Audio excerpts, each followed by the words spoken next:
Hello, good evening everyone, and now I'm now doing the Microsoft Excel video activity in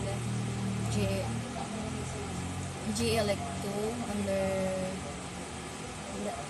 our instructor Sir Johnny. Microsoft Excel activity in arithmetic operations and sorting and charting. Now let's start in filling up month like in a cell. For example, let's put January,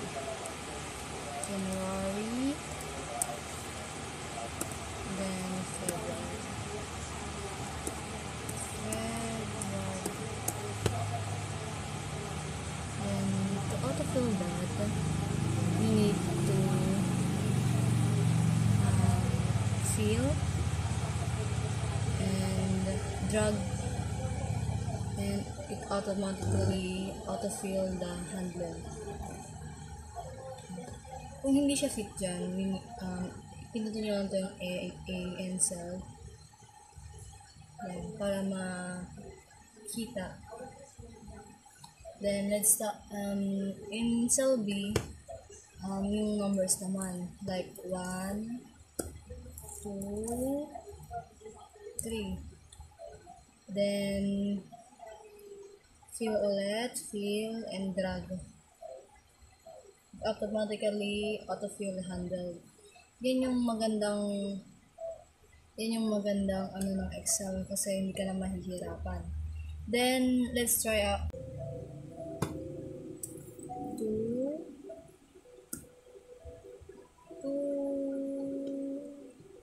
4, 6, 8, 10. Yan. By 2, try natin. Kung mag-automatic na siya fill, then drag. Yan. 2, 4, 6, 8, 10, 12, 14, 16, 18, 20, and so on, so forth. Then let's try naman yung sa cell G, yung pi. Kung paano mag-insert ng pi. Maglagay tayo ng percent. Like, for example is 80%, then 45%.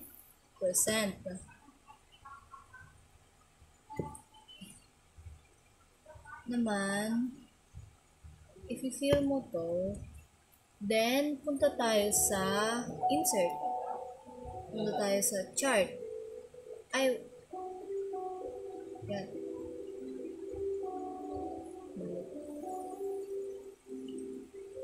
Yan, then chart. Dito sa chart, nadami ditong mga like columns, line, pie, bar, area, maps, 3 maps, so on and so forth. Let's try pie. Pili tayo ng dito. Example is long chart. Yan. May pie, ka na. So, nilagay mo na percent. Like yung blue is yung 80% and yung orange is yung 45%. Then, kung gusto mo pang i-expand or mag-ano ka lang dito. Ganun lang kadali gamitin yung Excel. Thanks!